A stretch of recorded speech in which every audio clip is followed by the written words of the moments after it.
Hello. अ, आप सबके लिए आज हिंदी में ये सोलार के बारे में और सोलर इंस्टॉलेशन, सोलार के बारे में कंप्लीट जो ये पीडीएफ है, इसके अनुसार हम स्टेप बाय स्टेप पूरे कोर्स को कवर करने का ट्राई करेंगे। तो अ, जो भी इसको बाद में सुनना चाहते हैं या देखना चाहते हैं, ये लिंक अवेलेबल होगा ड्राइव में और आप गूगल ड्राइव से देख सकते हैं।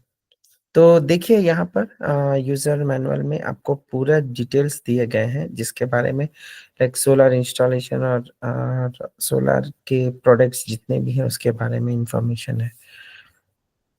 तो यहाँ देखने का चीज़ ये बनता है कि ultimate guide to solar power system. तो सोलर पावर सिस्टम के लिए जो भी ज़रूरत है इसमें सब कुछ इंक्लूडेड है।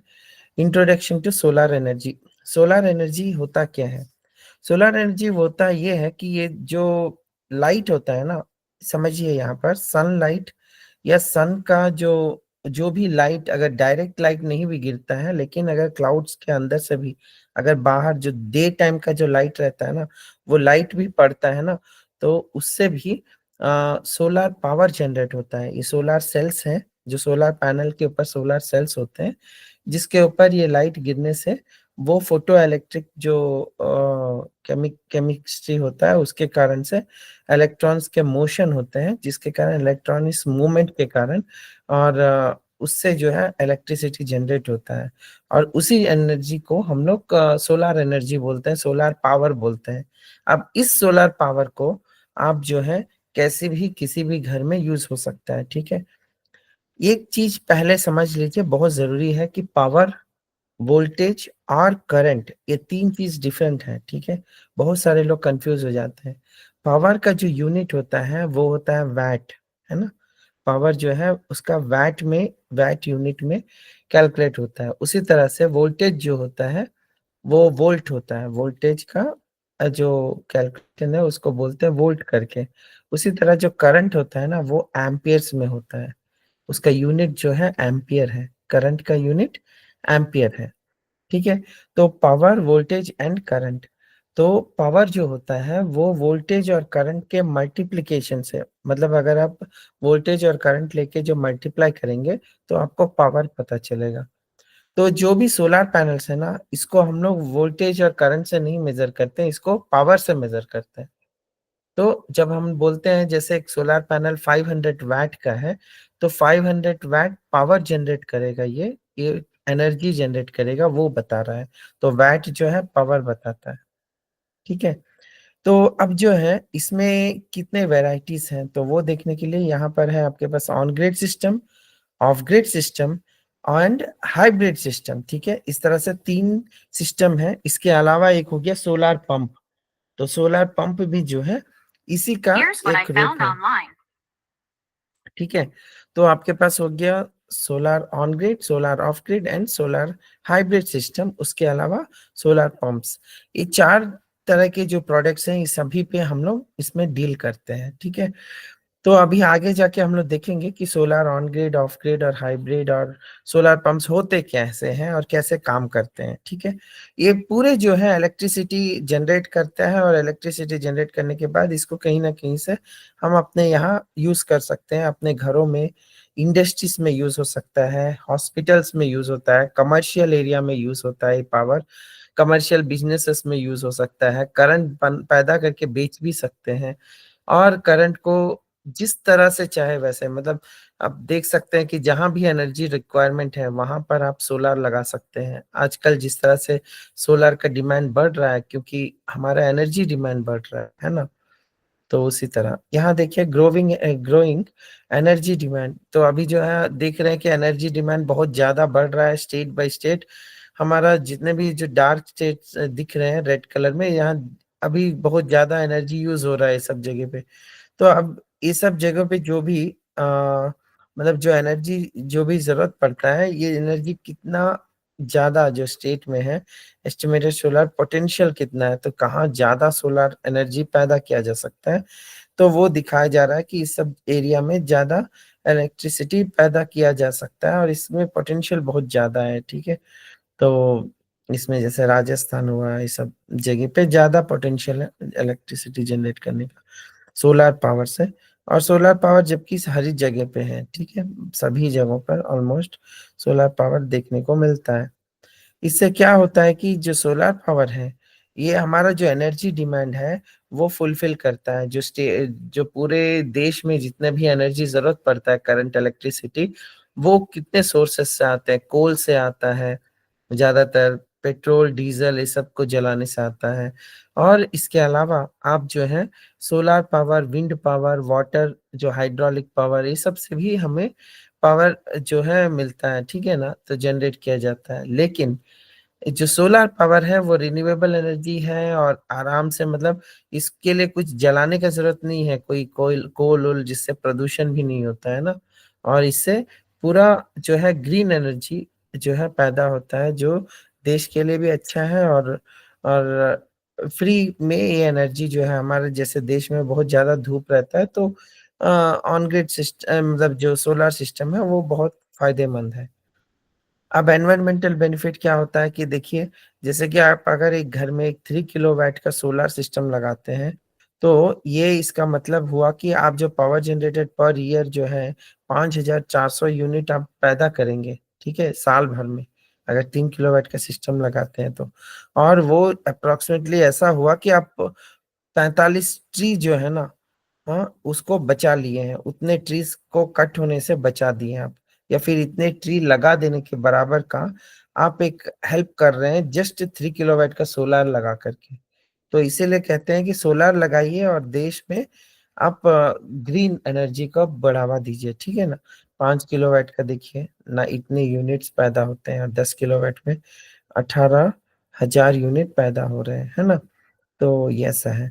नेक्स्ट है कि एनर्जी सिक्योरिटी और इंडिपेंडेंस। इससे क्या होगा कि इंडिया जो है ना, बाहर के जो है से ये सब जो फ्यूल का खरीदने का, पेट्रोलियम और कोल खरीदने का जरूरत नहीं पड़ेगा, क्योंकि हमारे पास ही बहुत ज्यादा, मतलब इससे अबंडेंट जो एनर्जी जो सोलर पावर है, उसी से हमारा काम चल जाएगा ना। तो इससे हम हमें देश के लिए भी अच्छा है। यूजेस ऑफ सोलर पावर, तो सोलर पावर जो है कहाँ कहाँ यूज होता है, तो ये हो गया रेसिडेंशियल एप्लीकेशन। इसमें आपका इलेक्ट्रिसिटी जनरेशन हो गया, वाटर हीटिंग हो गया, लाइटिंग हो गया। तो घर के लिए ये सब चीजों के लिए आपको सोलर पावर का जरूरत पड़ता है ना? उसी तरह से हो गया कमर्शियल एंड इंडस्ट्रियल एप्लीकेशन के लिए भी।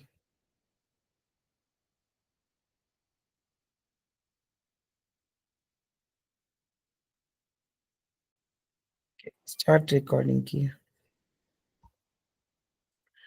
तो ये था कि हम लोग कंटिन्यू कर रहे हैं वहीं से, कि जब सोलर हम लोग लगाते हैं, यूजेस ऑफ सोलर पावर कहाँ कहाँ यूज होता है। तो सोलर पावर देखिए हम लोग का जो है रेसिडेंशियल एप्लीकेशन के लिए यूज होता है, घर वगैरह जो बनते हैं, तो घर में भी जो इलेक्ट्रिसिटी का जरूरत होता है ना, तो उसमें सोलर पावर से घर में पावर मिलता है। तो ये पूरे घर के छत पे लगा हुआ है, और इस तरह से सोलर पैनल्स रहते हैं। इससे जो है पावर जनरेट होता है, और जो पावर जनरेट होता है वो घर में यूज हो सकता है। वाटर हीटर के लिए भी यूज होता है, और लाइटिंग ये सब करने के लिए भी, घर का लाइटिंग के लिए भी यूज हो सकता है। इलेक्ट्रिसिटी जनरेट करके आप करंट घर में भी यूज कर सकते हैं और बेच भी सकते हैं। तो ये सब चीज के में यूज हो सकता है रेजिडेंशियल एप्लीकेशन। कमर्शियल एप्लीकेशन हो गया, जैसे इंडस्ट्रीज हुए, कमर्शियल मॉल वॉल हुआ, बड़ा शॉपिंग मॉल ये सब हुआ, या फिर हॉस्पिटल्स हुए, कमर्शियल स्कूल्स कॉलेजेस हुए, उन सभी जगहों पर पीजी हुआ, जैसा हॉस्टल्स, होटल्स, सब जगह जो सोलर पावर जरूरत होता है। एग्रीकल्चर एप्लीकेशन है, इसमें भी अगर अगर पंप पंप मोटर उटर चलाना है, जिसमें कि आप इलेक्ट्रिसिटी नहीं मिल पाता है, और उन लोग को सोलर से वो अपना पंप वगैरह चला सकते हैं, जिससे कि उनको जो पानी का जरूरत है वो पूरा हो जाएगा, और बगैर कोई इलेक्ट्रिसिटी का, तो बाहर का इलेक्ट्रिसिटी जरूरत नहीं पड़ेगा। सवेरे से शाम तक जो सोलर पावर है, सनलाइट है, उसी से जो एनर्जी पैदा होगा, उससे आपका मोटर चल जाएगा, और खेती के लिए पानी का जरूरत भी पूरा हो जाएगा। तो उसके लिए भी एग्रीकल्चर एप्लीकेशन में यूज होता है। ट्रांसपोर्टेशन जैसा हुआ, इसमें जो है सोलर पावर, जो है सोलर व्हीकल्स, आजकल जो है, जो इलेक्ट्रिसिटी जो है, ईवी व्हीकल और इलेक्ट्रिक गाड़ियाँ आने लगी हैं, इलेक्ट्रिक से चलने वाली बाइक और कार, तो इनको भी इलेक्ट्रिसिटी का ज़रूरत पड़ता है और इसको भी फुलफ़िल करने के लिए हम जो है इसका यूज़ कर सकते हैं सोलर पैनल्स से, जिससे कि जो पावर जनरेट होगा, उससे जो है सस्टेनेबल एनर्जी जनरेट हो सकता है, जिससे कि व्हीकल्स वगैरह चार्ज हो सके, ठीक है? तो इतने सारे सेक्टर्स हैं जहाँ यूज़ होता है इसका। और कुछ जगहों पर जैसे इलेक्ट्रिसिटी है ही नहीं है, कुछ दूर है, जंगलों में है, रिमोट एरिया में है, वैसे जगहों पर भी हम लोग सोलर का यूज़ करते हैं। सिटी में भी यूज़ करते हैं, गाँवों में भी यूज़ होता है। तो सोलर एक तरह से हर जगह यूज़ होता है और कर सकते हैं, ठीक है? और इसका ज़रूरत भी है, जैसे इलेक्ट्रिसिटी बिल्स का रेट बढ़ता जा रहा है डे बाय डे, इन सबको देखा जाए तो लगता है कि अगर हमारा खुद का अगर सोलर पावर रहता है, तो हम लोग को इलेक्ट्रिसिटी की ज़रूरत नहीं पड़ेगा या फिर उसका बिल्स भरने की ज़रूरत नहीं पड़ेगा, बिल भी ज़ीरो हो जाएगा और अपना जो ज़रूरत है उतना का हम लोग सोलर जनरेट कर सकते हैं। एनवायरमेंटल और सोशल इम्पैक्ट भी इसका बहुत, जैसे कि आप देख सकते हैं कि आजकल जॉब क्रिएशन भी बहुत ज़्यादा हो रहा है सोलर सेक्टर के ग्रोथ से। उसके साथ-साथ ये जो कार्बन एमिशंस हैं, वो भी कम कर सकते हैं और ग्रीन एनर्जी को बढ़ावा दे सकते हैं। इससे देश के लिए भी अच्छा है, लोगों के लिए भी अच्छा। तो इस तरह से सोलर जो है, सभी को बहुत हेल्पफुल कर रहा है, ठीक है? तो यहाँ तक हो गया हमारा सोलर और सोलर के बारे में और उसका ज़रूरत के बारे में। अब हम लोग नेक्स्ट कंटिन्यू करेंगे।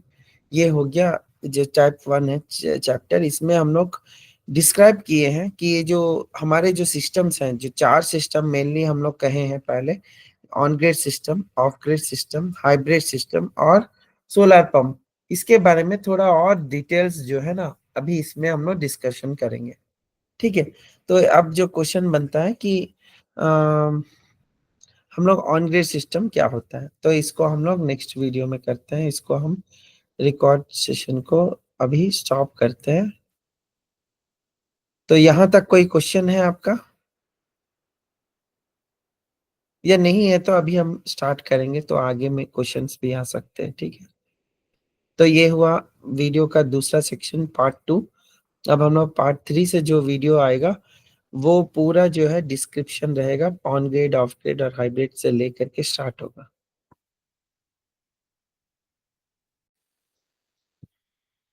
ठीक। तो अभी हो गया type of solar power system. ये जो चैप्टर 1 है, types of solar power system. Solar power systems कितने वेराइटीज के होते हैं? On grid solar system, of grid solar system, hybrid solar system और सोलर पंप। तो ऑन ग्रिड पावर सिस्टम देखिए क्या होता है।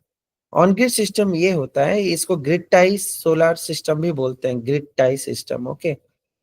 ये 2-3 तरह का होता है, जिसमें कि एक हो गया ग्रिड टाई, मतलब इसमें जो है इन्वर्टर और पैनल जो है कनेक्टेड है और कहीं-कहीं पर एक माइक्रो इन्वर्टर्स करके भी एक छोटे माइक्रो इन्वर्टर्स मिलते हैं, उसको भी यूज़ करके हम लोग ऑन ग्रिड सिस्टम कर सकते हैं। तो ऑन ग्रिड सिस्टम 2 तरह का होता है, एक माइक्रो ग्रिड से होता है, एक होता है ग्रिड टाई वाला।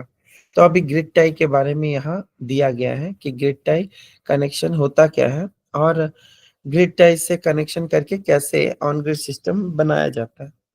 तो इसमें क्या है कि सोलर पैनल कनेक्टेड है इन्वर्टर के साथ और ये जो है सेंट्रल इन्वर्टर है और जो सन लाइट्स है ना, ऑन ग्रिड सिस्टम में जो सनलाइट है, ये फोटोवोल्टिक सेल के ऊपर जो गिरता है ना लाइट, ये लाइट सन का डायरेक्ट लाइट होना है करके कुछ नहीं है। अगर डे टाइम में बादल भी रहते हैं ना, तो लाइट थोड़ा बहुत जो दिखता है ना सवेरे, तो वो लाइट भी काफ़ी होता है सोलर पावर जनरेट होने के लिए। हो सकता है कि जनरेशन थोड़ा कम रहे, लेकिन फिर भी अच्छा खासा जनरेशन कर देता है, ठीक है? और उसके बाद यहाँ से जो पावर आता है ना, ये पावर को बोलते हैं डीसी पावर। जो सोलर पैनल से आता है पावर, उसको डीसी पावर बोलते हैं। अब ये डीसी पावर जो है इन्वर्टर के थ्रू जाता है, तो डीसी जो है कन्वर्ट होके एसी में कन्वर्ट हो जाता है और वो एसी पावर में कन्वर्ट करके अब जो, क्योंकि ये ऑन ग्रिड सिस्टम है, ऑन ग्रिड सिस्टम क्या होता है कि जो ये पावर सेल करने के लिए भी यूज होता है, जो पावर है इसको हम लोग घर में भी यूज कर सकते हैं और पावर सेल भी कर सकते हैं बाहर। तो ये होता है ऑन ग्रिड सिस्टम। अब इसमें क्या है कि जो भी एसी पावर जनरेट हुआ, यहाँ तो डीसी पावर है और ये कन्वर्ट होके एसी में आया इधर। अब ये एसी पावर जो है घर में अगर जरूरत है तो घर पहले जाएगा, लेकिन मान लीजिए कि घर में जरूरत नहीं है, घर बंद है या घर में उतना पावर यूज नहीं हो रहा, थोड़ा सा यूज हो रहा, तो जो बाकी पावर है ना, वो हो सकता है कि वो ग्रिड में चले जाए। ये नेट मीटर है। नेट मीटर में रीडिंग आता है कि आप कितना करंट भेज रहे हैं ग्रिड में, कितना करंट ले रहे हैं ग्रिड से। तो ये दो है, बाई डायरेक्शनल है। बाई डायरेक्शनल मतलब जाएगा भी करंट, आएगा भी करंट। अगर आपको घर में मान लीजिए कि बहुत ज्यादा करंट का डिमांड है और वो सोलर पैनल से फुलफिल नहीं हो रहा है, जो भी सोलर पावर से जो करंट आ रहा वो कम पड़ जा रहा, तब वो क्या करेगा, ग्रिड से पावर उठा लेगा। लेकिन अगर मान लीजिए कि यहाँ डिमांड कम है, घर बंद है, तो क्या होगा जी, जो करंट जनरेट हो रहा है ये तो थोड़ा सा इधर जाएगा और ज्यादा करंट जो है बाहर चला जाएगा। और बाहर जाने के बाद कितना करंट गया बाहर और कितना करंट हम लोग अंदर लिए, ये जानने के लिए नेट मीटर जो है कैलकुलेट करके, स्मार्ट मीटर है जो बता देगा कि आप नेट मतलब मंथ में, एक महीने में कितना करंट भेज दिए और कितना करंट ले लिए।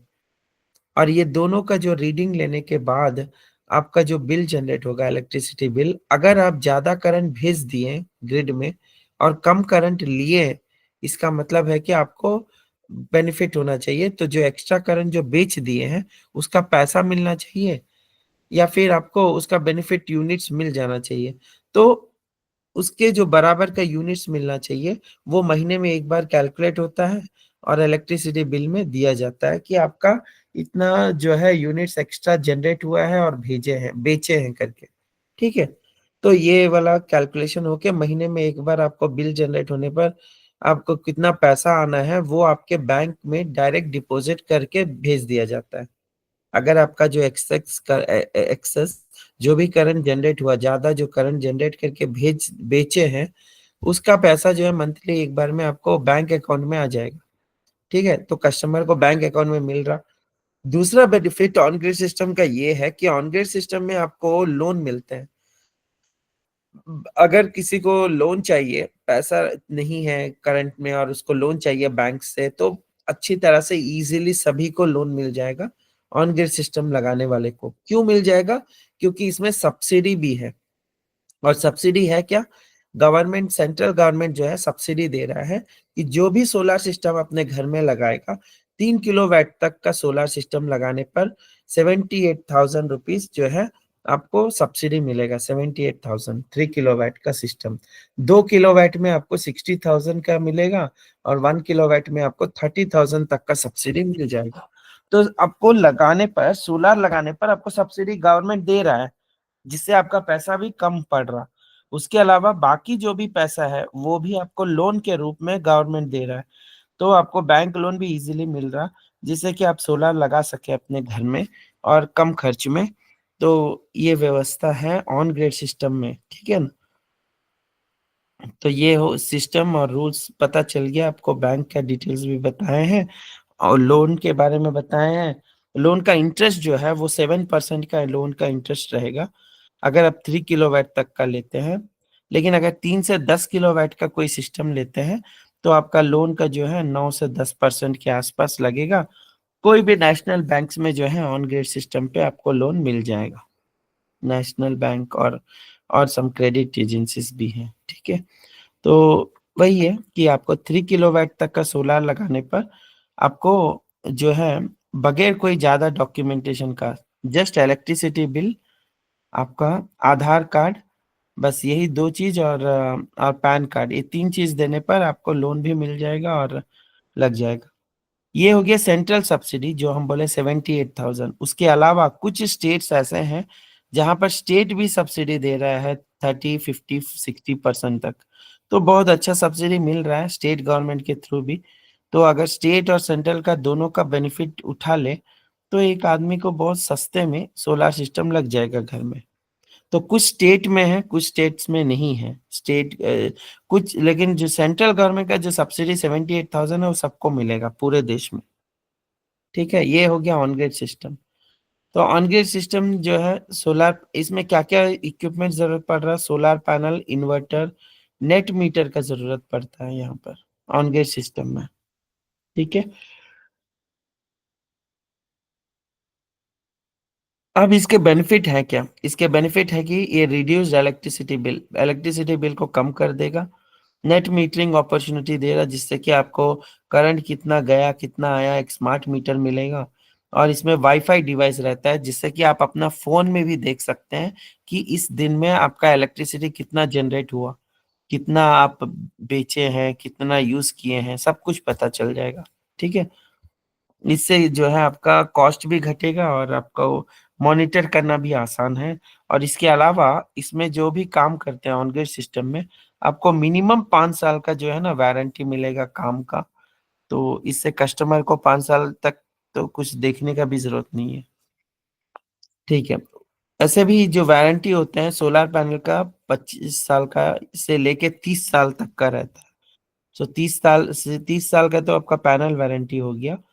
इन्वर्टर का वारंटी जो है वो 10 साल के आसपास रहता है, 10 साल का। बाकी जो भी इक्विपमेंट्स ये सब है छोटे-मोटे जो भी लगते हैं वो सब 5 साल तक आ जाते हैं, ठीक है?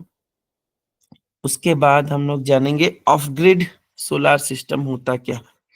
तो ऑफ ग्रिड सोलर सिस्टम वो होता है जिसमें कि ग्रिड रहता नहीं है। मतलब यहाँ पर आपका ग्रिड होगा नहीं, आप सिर्फ़ घर में यूज़ करेंगे इलेक्ट्रिसिटी जो भी जनरेट होगा वो घर में जाएगा, घर में यूज़ हो जाएगा। और इसका कोई ऐसा नहीं है जो कि इलेक्ट्रिसिटी जनरेट करके कोई ग्रिड में जाएगा। ये रूरल एरिया में जनरली यूज़ होता है जहाँ पर इलेक्ट्रिसिटी हाईवे नहीं है, जहाँ कोई करंट नहीं मिलता, कुछ मतलब कोई इलेक्ट्रिसिटी है नहीं, तो वैसे जगह पर हम लोग जो है ऑफ ग्रिड सिस्टम लगाते हैं जिससे कि वो हमारा बैटरी बैंक रहेगा ना बैटरी सिस्टम, तो ये बैटरी में ही स्टोर हो जाएगा पावर। तो दिन भर में जो भी इलेक्ट्रिसिटी जनरेट होगा डीसी पावर, वो एसी में कन्वर्ट होके घर जाएगा और वही डीसी पावर जो है यहाँ पर जाके बैटरी में डीसी पावर के रूप में स्टोर भी हो जाएगा। ताकि जब शाम के समय जब धूप नहीं रहेगा ना, तो ये बैटरी से पावर उठाएगा और घर में दे देगा। तो इस तरह से आपको जो चौबीसों घंटा जो करंट है ना, वो ऑफ ग्रिड सिस्टम से मिल सकता है, ठीक है? तो ये हो गया आपका of grid system. Of grid system में बैटरी होना बहुत ज़रूरी है और कोई भी सोलर सिस्टम अगर आप चलाना चाहते हैं, तो आपको ऑन ग्रिड में ग्रिड होना चाहिए, ऑफ ग्रिड में बैटरी होना चाहिए। बैटरी या ग्रिड के बगैर कोई सिस्टम नहीं चलेगा। अदर एक जगह बैटरी होना चाहिए या ग्रिड होना चाहिए। हाँ, सोलर पंप जो है ना, उसमें ये दोनों का ज़रूरत नहीं है, उसके बारे में आगे देखेंगे।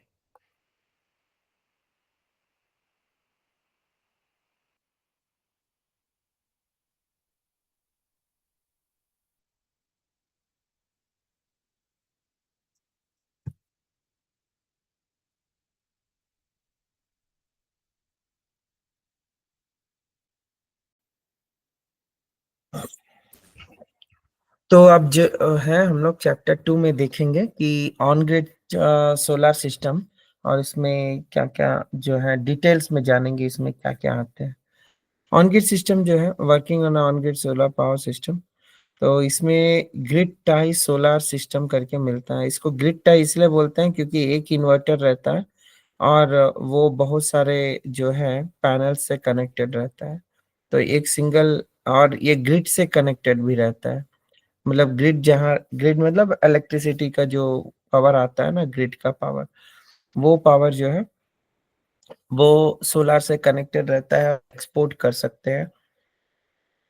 इसमें एक सिंगल इन्वर्टर रहता है और सभी पैनल से कनेक्टेड होता है, तो एक ग्रिड टाई है। इसके अलावा और एक होता है माइक्रो इन्वर्टर करके।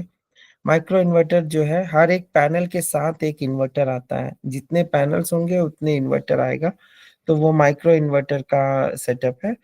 कुछ रेयरली यूज़ होता है वो भी, लेकिन वो एमफेस करके एक कंपनी है, उस कंपनी का एक माइक्रो इन्वर्टर आता है। तो वो भी कहीं-कहीं, कभी-कभी कस्टमर पूछ सकते हैं कि माइक्रो इन्वर्टर चाहिए, नहीं तो ग्रिड टाई इन्वर्टर जो हम लोग जनरली जितने भी प्रोजेक्ट करते हैं वो ग्रिड टाई सोलर सिस्टम होता है ऑन ग्रिड सिस्टम का। ठीक है।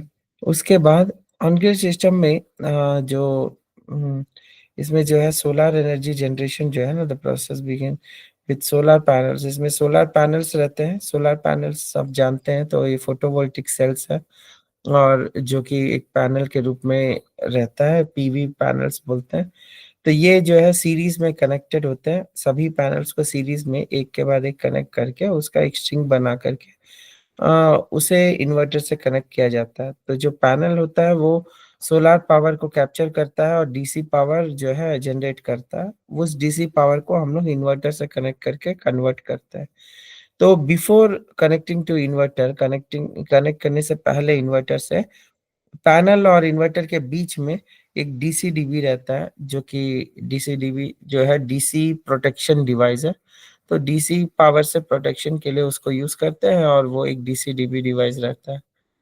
तो इन्वर्टर का काम ये रहता है कि वो बेसिकली डीसी पावर को एसी पावर में कन्वर्ट करके ग्रिड में भेजे या फिर घर में भेजे। तो DC to AC using an inverter से होता है। तो यही है कि जो डीसी पावर आ रहा है उसको कन्वर्ट करके एसी में करके भेज देता है, जिससे कि घर में जितने भी अप्लायंसेस चलते हैं ना, सब एसी पावर पे चलता है। फैन, रेफ्रिजरेटर कोई डीसी में नहीं चलाते। उसके बाद power distribution and usage. Once the AC electricity is generated, it is immediately used to run connected appliances. So ये होता है कि इसमें ऑन ग्रिड सिस्टम में जो भी पावर जनरेट होता है वो पहले घर जाता है। घर में जितना यूज होता है अप्लायंसेस में उतना होने के बाद अगर फिर बच जाता है पावर, तो वो पावर चला जाता है ग्रिड में। सवेरे के समय वो ग्रिड में चला जाता है और शाम के समय तो सोलार पावर रहता नहीं है, तो ग्रिड से पावर जो है घर में आ जाता है। तो ये साइकिल बनते रहता है। लाइक सवेरे आप ग्रिड में पावर ज्यादा जो हुआ वो भेज दिए और शाम को लिए, तो फिर क्या होगा, प्लस और माइनस होने के बाद नेट मीटर में बिल आता है। सभी ऑन ग्रिड सिस्टम में नेट मीटर लगा रहता है। वो ये बताता है कि ग्रिड में कितना पावर गया और कितना आया, इसके अनुसार उसका बिल जनरेट होता है। तो ऑन ग्रिड सिस्टम हो गया इसमें, जिसमें कि डीसी टू एसी कन्वर्ट होने के बाद वो घर जाता है। घर से एक्सेस जो करंट और भी बच जाता है वो ग्रिड में जाता है। तो महीने भर में ये रिकॉर्ड होने के बाद डेटा कितना गया कितना आया, उसका नेट नेट मीटर से जो नेट यूनिट्स जो आते हैं प्लस या माइनस में, बेस्ड ऑन दैट कौन पैसा देगा ये पता चलता है। मतलब कंपनी देगा, जो इलेक्ट्रिक कंपनी है वो देगा, या फिर मतलब आप खुद पे करेंगे। अगर आपके तरफ गया, आप ज्यादा यूनिट्स यूज करेंगे तो आपको पे करना होगा, और जितना जनरेट कर रहे हैं उतना ही यूज कर रहे हैं तो फिर आपको पे करने का जरूरत नहीं पड़ेगा। ठीक है। जो फिक्स चार्जेस है वो भी कवर हो जाएंगे। आप अगर अगर थोड़ा ज्यादा जनरेट करें सोलर पैनल से, तो जो फिक्स चार्जेस जो मीटर का लगते हैं हर घर में, तो वो मिनिमम चार्ज भी नहीं लगेगा अगर आप अच्छी तरह से जनरेट करके पावर बेच सके तो। और वो जो बेचने पर है वो एक एक स्टेट में प्राइसिंग चेंज होता है। कुछ स्टेटों में जैसे कर्नाटका हुआ तो उसमें आपको 2 रुपया 40 पैसे के आसपास दे मिलता है, अगर आप सब्सिडी लेते हैं। अगर आप सब्सिडी नहीं लेते हैं तो मतलब जो भी कस्टमर सब्सिडी नहीं लेता है तो उनके लिए थोड़ा ज्यादा मिलता है, 3 रुपया 60 पैसे के हिसाब से मिलता है पर यूनिट, एक एक यूनिट का। तो ये हुआ सब्सिडी। सब्सिडी का अमाउंट है 78,000 रुपीज मिलेगा अगर 3 किलोवाट तक का सिस्टम लगेगा तो। 2 किलोवाट में 62,000 या 60,000 तक मिलेगा। और 1 किलोवाट का जो सिस्टम है उसमें आपको 30 से 35 हजार रुपया मिलेगा। ठीक है, बेस्ड ऑन आप कितना किलोवाट का लगाते हैं। एग्जैक्टली 1 किलोवाट लगाएंगे तो 30 हजार रुपया, एग्जैक्ट 2 किलोवाट लगाएंगे तो मिलेगा आपको 60,000। 60 हजार रुपया। ठीक है। तो ये हो गया power distribution uses. Then exporting excess power to the grid, ये हो गया। ये भी बताया, तो नेट मीटर रहता है। ग्रिड बैकअप एंड रिलायबिलिटी, इसमें क्या है कि बैकअप सर नेट मीटरिंग के बारे में, सॉरी इंटरप्ट किया आपको, नेट मीटरिंग के बारे में थोड़ा बताएंगे सर? नेट मीटरिंग क्या होता है? सिर्फ वो मीटर जो इन अ सेंस कितने यूनिट्स यूज किए वो रिकॉर्डिंग करता है, वो मीटर वही है? बस वही है जिसमें आप कितना यूज, नेट मतलब ही मीनिंग उसका है नेट, नॉर्मल मीटर नहीं है वो, नेट मीटर है। तो नेट मतलब नेट पावर कितना यूटिलाइज हुआ, कितना आप भेजे ग्रिड को, कितना आप ग्रिड से लिए, वो पूरा नेट कैलकुलेट करके बताएगा। सर वो जो ग्रीन में आता है ना नंबर्स, वो जो ऐसे मोबाइल में वगैरह देखते हैं वो लोग ट्रैक करते हैं फिर से, वही है नेट मीटर नेट या मीटर वो? वहां, यहाँ वहां फोन में नहीं आता है, वो वहां लगाया रहता है। हाँ उधर लगाया रहता है, ग्रीन कलर में नंबर्स आते हैं सर। कलर्स कुछ भी हो सकता है, कलर बदलता है, कभी ग्रीन कभी ब्लू, जैसा मीटर हो वैसा। Okay okay, thank you sir. Okay. तो उसके बाद है कि स्मार्ट मॉनिटरिंग डिवाइस, इसमें बैटरी सिस्टम नहीं आएगा, ऑन ग्रिड में बैटरी नहीं रहता है, स्टोरेज सिस्टम कुछ नहीं रहता। सिस्टम मॉनिटरिंग एंड कंट्रोलर, तो इसमें कंट्रोल क्या होता है, मॉनिटरिंग सिस्टम जो है वो फोन का सिस्टम होता है। आप फोन में एक ऐप रहेगा, आप इंस्टॉल करेंगे, उस ऐप में इंस्टॉल करने के बाद आपको जो डेली कंजम्पशन है, डेली जो जनरेशन है, कितना जनरेट हुआ, कितना ग्रिड गया, सब कुछ इंफॉर्मेशन जो है आपको सिंगल एक ऐप में मिल जाएगा। और ये वाईफाई से कनेक्टेड होता है, तो घर में अगर वाईफाई कनेक्टेड है तो वो फोन से भी कनेक्ट होकर के आपको पूरा डेटा दे देगा। सो कंक्लूजन ये है कि अब अगर आप ऑन ग्रिड सिस्टम में जाते हैं तो आपका करंट बिल कम हो जाएगा या फिर जीरो हो जाएगा। दूसरा क्या है कि सस्ता पड़ेगा, सब्सिडी मिलेगा, और उसके बाद बैंक लोन आराम से मिल जाएगा, ऑन ग्रिड के लिए आराम से लोन मिल जाएगा। बस यही ड्रॉबैक है कि ये बैकअप नहीं देता है, इसमें बैटरी उटरी रहता नहीं है, जिससे कि आपका कोई बैकअप नहीं देगा। वो छोड़ दे तो अगर आपके पास करंट आपको ठीक से आता है घर में, तो फिर आप कुछ भी रन कर सकते हैं। ऑन ग्रिड सिस्टम में रिस्ट्रिक्शन नहीं है कि आप ये रन कर सकते हैं, वो नहीं होगा, कुछ भी रन हो जाएगा घर में। कुछ भी एक्स्ट्रा अप्लायंसेस लगा भी देंगे वो भी चलने लगेगा, क्योंकि वो ग्रिड डिपेंडेंट सिस्टम नहीं है, वो इंडिपेंडेंट सिस्टम है। उसमें आपका इन्वर्टर या पैनल्स के ऊपर कुछ डिपेंडेंसी नहीं है। तो वो जितना हम लोग रन करेंगे वो सब रन हो जाएगा। तो वही फायदा है ऑन ग्रिड सिस्टम का। अभी जो है grid tie solar rooftop system दिखाया हुआ है, इसमें जो पैनल है, सोलर पैनल्स कनेक्टेड है आपका इन्वर्टर और ये सब से, घर से, और ग्रिड से भी कनेक्टेड है, जो कि ग्रिड लाइन से और डिस्ट्रीब्यूशन सेंटर जा रहा है, और आपको पैसा मिलेगा महीने में। इसमें कौन कौन से कंपोनेंट यूज होते हैं ऑन ग्रिड सिस्टम में, ये ज्यादा जानने का जरूरत है कि ऑन ग्रिड सिस्टम में कौन सा कंपोनेंट यूज होता है। इसमें होता है solar panel, DC dB, AC dB, AC cable, DC cable, lightning arrester, net metre, solar inverter और सोलर स्टैंड का जरूरत पड़ता है। तो अब क्वेश्चन आता है कि ऑन ग्रिड सिस्टम में इतने सारे क्या मटेरियल है और क्यों यूज होता है। तो ये है कि इसमें जो बेसिक चीज है, जैसे कि सोलर पैनल, ये तो सब में यूज होता है, तो सोलर पैनल का जरूरत होगा आपको। ये जो स्ट्रक्चर है, ये 6 या 8 फीट का हाइट में जो है स्ट्रक्चर बनाया हुआ है। तो ऐसा कोई स्ट्रक्चर, या फिर 3 फीट का स्ट्रक्चर, या फिर शीट के ऊपर वाला स्ट्रक्चर, या कोई कस्टमाइज स्ट्रक्चर हो सकता है। एल्युमिनियम रेल्स हो सकते हैं जो शीट के ऊपर डाले जाते हैं। तो ये सब हो गया, आपको पैनल माउंट करने के लिए आपको जरूरत पड़ता है, तो वो हो गया। और उसके बाद इन्वर्टर, इन्वर्टर का जरूरत पड़ता है आपको कन्वर्ट करने के लिए, जो भी डीसी पावर है उसको एसी में कन्वर्ट करने के लिए। और इस बीच में आपको एक आएगा डीसी डीबी और एसी डीबी। इसका क्या जरूरत है, डीसी डीबी जो है डीसी प्रोटेक्शन करेगा, डीसी पावर प्रोटेक्शन, और एसी वाला जो है एसी पावर प्रोटेक्शन करके देगा। तो एसी और डीसी हो गया। एसी डीसी में एमसीबी रहता है, फ्यूज नहीं रहता है, एमसीबी रहता है और एसपीडी रहता है। तो ये हो गया सर आपका। एक minute, sorry to interrupt you sir. ये प्रोटेक्शन मतलब वो डीसी प्रोटेक्शन, प्रोटेक्शन मतलब वो कॉन्सेप्ट समझ में नहीं आया सर। जैसे कि डीसी डायरेक्ट करंट आ रहा है तो उसको प्रोटेक्ट करना, मतलब वो कॉन्सेप्ट नहीं समझ में आ रहा है सर। हाँ, कुछ ज्यादा करंट आ जाए, कुछ खराब हो जाए, तो ऐसा न नहीं होने के लिए वो प्रोटेक्शन है। Fire okay okay. हो गया, ऐसे केस में protection. Okay sir, thank you. मतलब मिनिमम ये मिनिमम इतना वैटेज या जो भी है वो मिनिमम करेक्ट आने के लिए ये डीसीडीबी और एसीडीबी है। मैक्सिमम करेक्ट करने के लिए, कि मैक्सिमम इससे ज्यादा ना आए, उसके लिए। Okay sir, thank you. उसके अलावा है लाइटनिंग अरेस्टर, जो कि अगर लाइटनिंग होता है तो उसके लिए घर और सोलर पैनल का सेफ्टी के लिए। उसके बाद हो गया व्हाट्स अ सोलर पैनल। तो सोलर पैनल होते क्या है? तो सोलर पैनल होते हैं, ये आप डिटेल में पढ़ सकते हैं, लेकिन जनरल में है कि जो सनलाइट से जो फोटोवोल्टिक का रिएक्शन होता है जिससे कि इलेक्ट्रॉन्स फ्लो होते हैं, और इलेक्ट्रॉन्स फ्लो होने के कारण से करंट फ्लो होता है, करंट फ्लो होने से इलेक्ट्रिसिटी जनरेट होता है जिसको डीसी पावर बोलते हैं। तो ये सोलर पैनल्स से होते हैं और इसमें बहुत सारे लेयर्स रहते हैं। एक सेल का प्लेट रहता है, उसके ऊपर बहुत सारे ग्लासेस रहते हैं ऊपर और नीचे। तो उस तरह से बनाया जाता है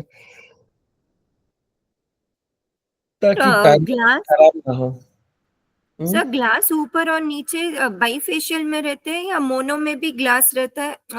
मोनो में तो भी ग्लास रहता है, ऊपर रहता है, बाईफेशियल में दोनों साइड ग्लास रहता है। Okay, thank you sir. उसके बाद component of A solar panels. तो सब कंपोनेंट्स क्या क्या रहते हैं? फोटोवोल्टिक सेल रहेगा, ग्लास का लेयर रहेगा, बैक शीट रहेगा, फ्रेम रहेगा जो एल्युमिनियम का इस सबका फ्रेम बना रहता है साइड में, जंक्शन बॉक्स रहेगा, इसके अंदर में पीछे में एक जंक्शन बॉक्स रहेगा प्लस और माइनस का एक छोटा बॉक्स, और एनकैप्सुलेट, सब लेयर्स को एनकैप्सुलेट किया जाता है। तो क्लासिफिकेशन बेस्ड ऑन मटेरियल्स, ऐसे भी बहुत सारे पैनल्स होते हैं जैसे पॉलीक्रिस्टल हुआ, मोनोक्रिस्टलिन पैनल का सेल हुआ, थिन फिल्म हुआ। हम लोग इसमें मेनली जो है मोनोक्रिस्टलिन ही अभी डील करते हैं।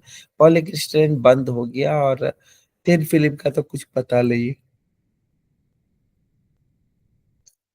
तो क्लासिफिकेशन बेस्ड ऑन टेक्नोलॉजी, अगर टेक्नोलॉजी के हिसाब से देखा जाए तो इसको इसका नाम दिया जाता है जैसे कि polycrystalline panel, monocrystalline, mono perc panel, half cut cell panel, bifacial panel, ये सब। लेकिन मोटा मोटी देखा जाए तो पॉलीक्रिस्टलिन छोड़ने पर मोनोक्रिस्टलिन सभी पैनल मोनो ही है। इसमें कोई मोनो और कुछ नहीं रहता, सभी चीज मोनो ही रहता है। Mono panel, monocrystalline, mono perc, half cut, ये सब सब एक ही है, मतलब एक है, मतलब वैरायटीज है डिफरेंट डिफरेंट, लेकिन मटेरियल एक है, मोनो का ही रहता है, मोनो पर्क रहता है क्रिस्टलिन। तो मोनो क्रिस्टलिन जो होता है अच्छा एफिशिएंसी देता है, पैनल एफिशिएंसी ज्यादा रहता है। इसमें हो गया कि बाइफेशियल पैनल्स, और बाइफेशियल में दोनों साइड से चार्ज होता है तो उसको बाइफेशियल बोलते हैं। ये थोड़ा लो लाइट हाइट वाला है, 3 फीट वाला।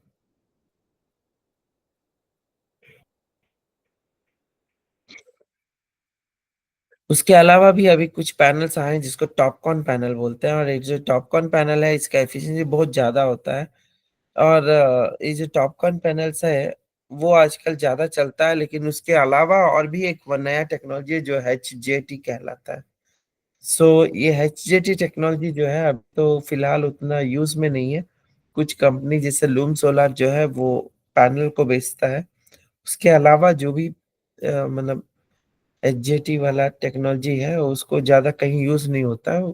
कुछ कंपनी ही आजकल HJT टेक्नोलॉजी का पैनल बना के बेचता है। तो most of the companies are not interested on HJT right now, तो थोड़ा टाइम लगेगा। अम, उसके बाद हो गया कि कंपैरिजन टेबल है जिसमें आप देख सकते हैं कि किस तरह से polycrystalline, monocrystalline, mono PERC, half cut ये सब में है तो किस तरह एफिशिएंसी जो है ना परसेंटेज इंक्रीज हो रहा है। तो आप जितना बड़ा पैनल लेंगे या फिर बड़ा सा जो लेंगे पैनल सेल, तो HJT टेक्नोलॉजी या फिर हो गया टॉपकॉन टेक्नोलॉजी पे अगर कुछ पैनल लेते हैं तो आपका एफिशिएंसी ज्यादा रहेगा। आप देख सकते हैं इसमें 21 से 23% दे रहा, ये 22 से 24% दे रहा है। तो ये सब का अच्छा रहता है कि इसका टेक्नोलॉजी अच्छा रहने के कारण इसका एफिशिएंसी अच्छा रहता है। बाकी का थोड़ा देखिए कि पॉली बहुत कम रहता है। कॉस्ट वाइज भी जो है थोड़ा कॉस्टली रहेगा जितने भी अच्छा एफिशिएंसी वाला है। और ड्यूरेबिलिटी अगर देखा जाए तो इसमें सब ठीक ही है। जो भी चीज हम लोग लगा रहे हैं वो सब मटेरियल अच्छा है, तो उसका ड्यूरेबिलिटी भी आप कह सकते हैं कि अच्छा मिल जाएगा। लेकिन वही है कि आप टॉपकॉर्न लगाएंगे तो आपको अच्छा मिल जाएगा, बाईफेशियल अच्छा मिल जाएगा। और अगर आप छोटा मोटा कुछ लेते हैं मोनोक्रिस्टलिन में तो जैसे 440 का पैनल या 340 का पैनल, तो वो उतना पावरफुल होता नहीं है, ठीक है?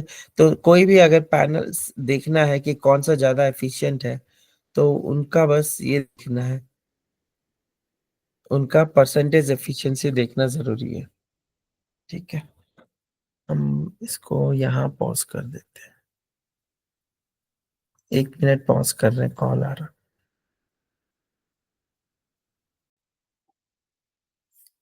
तो इसके बाद हाइब्रिड सोलर सिस्टम के बारे में बताना चाह रहे हैं।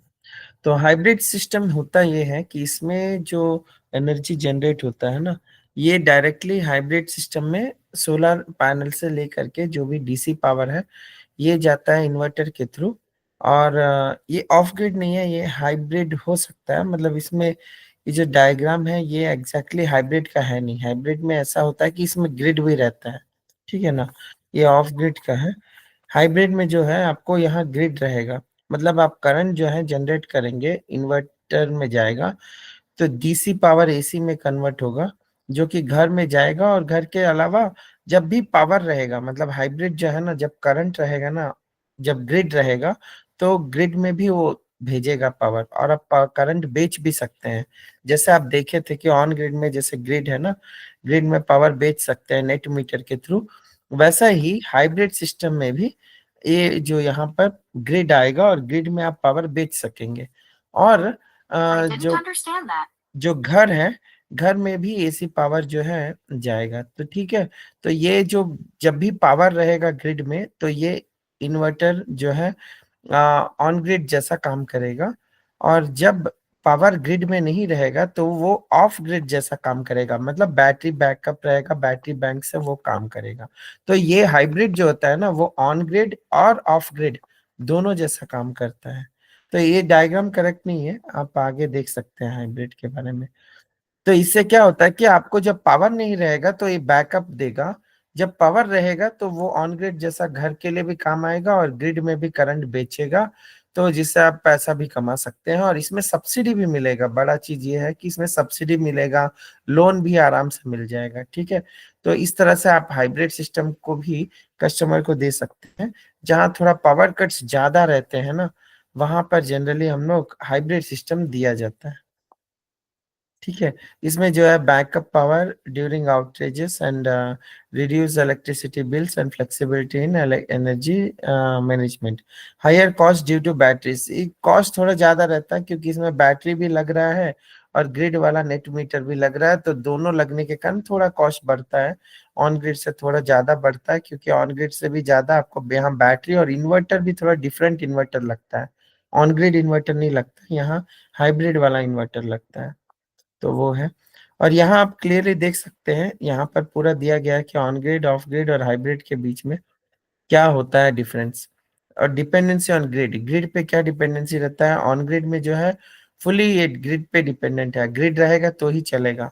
ऑफ ग्रिड जो है ना, ये इंडिपेंडेंट है, ये ग्रिड से जरूरत नहीं है। हाँ, ग्रिड रहेगा तो ग्रिड से भी बैटरी को चार्ज करेगा, और ग्रिड नहीं रहने पर वो सोलर से बैटरी को चार्ज करेगा। ग्रिड रहने पर वो ग्रिड से भी चार्ज करेगा और सोलर से भी चार्ज करेगा, और उसको सेलेक्ट हम लोग कर सकते हैं, जैसा चाहिए वैसे सेट कर सकते हैं, ठीक है। ऑफ ग्रिड में यहाँ तो ऑन ग्रिड में तो बैटरी सिस्टम रहता ही नहीं है, सो तो ग्रिड पे डिपेंड रहता है। और हाइब्रिड में क्या है कि ये बैटरी से भी चलता है, ग्रिड से भी चलता है, मतलब कोई भी एक भी रहेगा तो चलेगा या दोनों रहेगा तब भी चलेगा, ठीक है। अब है तीसरा हुआ पावर बैकअप। अगर पावर बैकअप का बात करें तो ऑन ग्रिड सिस्टम में कोई बैकअप नहीं मिलेगा। ऑफ ग्रिड में आपको बैटरीज रहने के कारण बैकअप रहेगा, और हाइब्रिड में भी आपको बैकअप मिल जाएगा क्योंकि वो उसमें बैटरी सिस्टम रहता है। बैटरी रिक्वायरमेंट क्या है, बैटरी का रिक्वायरमेंट है क्या? हाँ, ऑन ग्रिड सिस्टम में कोई रिक्वायरमेंट नहीं है, लेकिन वही ऑफ ग्रिड और हाइब्रिड में बैटरी की जरूरत है। इलेक्ट्रिसिटी बिल जो है, इससे क्या होता है कि ऑन ग्रिड सिस्टम से बैटरी इलेक्ट्रिसिटी बिल कम होता है या जीरो भी हो जाएगा। इसमें जो है इलेक्ट्रिसिटी बिल का जरूरत नहीं है, ऑफ ग्रिड में ग्रिड ही नहीं रहता है, तो ठीक है। या कभी कभी ग्रिड आप यूज करते हैं और ऑफ ग्रिड सिस्टम लगाते हैं, तो आपको जो अगर अच्छा से ऑफ ग्रिड सिस्टम लग जाए, तो जो थोड़ा बहुत जो मिनिमम बिल आना है ना, वो ऑफ ग्रिड सिस्टम में आपको बिल आएगा। और रिड्यूस्ड, इसमें भी इस क्या होगा कि थोड़ा करंट बिल बचेगा आपको। Net metre eligibility, net metre लगाना है क्या, तो ऑफ ग्रिड में नेट मीटर का जरूरत नहीं पड़ेगा और बाकी दो में जरूरत पड़ेगा। कॉस्ट में देखा जाए तो हाइब्रिड थोड़ा महंगा रहता है और बाकी दोनों ठीक है। रिलायबिलिटी अगर देखा जाए कि ज्यादा अच्छा से जो चलेगा, जिसमें कोई प्रॉब्लम नहीं है, तो ऑन ग्रिड में जाइए या फिर ऑफ ग्रिड जाइए उसी समय जब आपके पास एकदम रिमोट एरिया है और ग्रिड नहीं अवेलेबल है। आइडियल फॉर ये कहाँ यूज होगा, तो ऑन ग्रिड सिस्टम होगा कि अर्बन एरिया में जो सिटी वगैरह है वहां यूज होगा। रिमोट एरिया जो दूर दराज का एरिया है वहां पर आप लगा सकते हैं। आइडियल है वो जगह जहाँ पर रिमोट एरियाज है। और तीसरा हुए जहाँ फ्रीक्वेंट पावर कट्स होते रहते हैं सिटी में या टाउन में, वहां आप हाइब्रिड लगा सकते हैं। गवर्नमेंट सब्सिडी जो है आपको ऑन ग्रिड में भी मिलेगा और हाइब्रिड में भी मिलेगा, लेकिन इसमें जो है ना ऑफ ग्रिड में एक्चुअली लिमिटेड सब्सिडी नहीं है, इसमें सब्सिडी है ही नहीं है। इसमें ऑफ ग्रिड में आपको सब्सिडी नहीं मिलता है। मेंटेनेंस, मेंटेनेंस जो है इसका लो मेंटेनेंस है, कल सबसे कम पड़ता है ऑन ग्रिड में। हाँ, ऑफ ग्रिड में थोड़ा मेंटेनेंस पड़ेगा बैटरी रहने के कारण, और वही सेम हाइब्रिड में भी। स्केलेबिलिटी बढ़ाया जा सकता है सिस्टम को, हाँ ऑन ग्रिड सिस्टम को बढ़ाया जा सकता है आराम से, लेकिन ऑन ऑफ ग्रिड और हाइब्रिड को बढ़ाना थोड़ा मुश्किल है अगर सिस्टम साइज बढ़ाना चाहेंगे, मतलब ज्यादा पैनल लगाना चाहेंगे फ्यूचर में तो। ठीक है, अब आ जाते हैं हम लोग सोलर पंप्स में। सोलर पंप्स जहाँ है रूरल एरिया जहाँ पावर नहीं है और हम लोग इलेक्ट्रिसिटी जनरेट करके उस इलेक्ट्रिसिटी से हम लोग पंप चलाना चाहते हैं, तो सोलर पंप यूज होता है।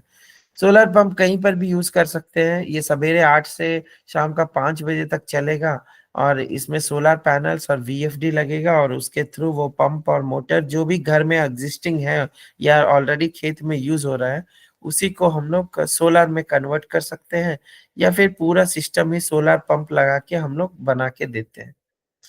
ठीक है, इससे क्या फायदा होगा, बाहर वाले करंट से डिपेंडेंसी नहीं रहेगा, सस्ता है, मेंटेनेंस भी नहीं है, और सभी फील्ड्स में सब में खेती में बहुत यूज होता है पानी निकालने के लिए।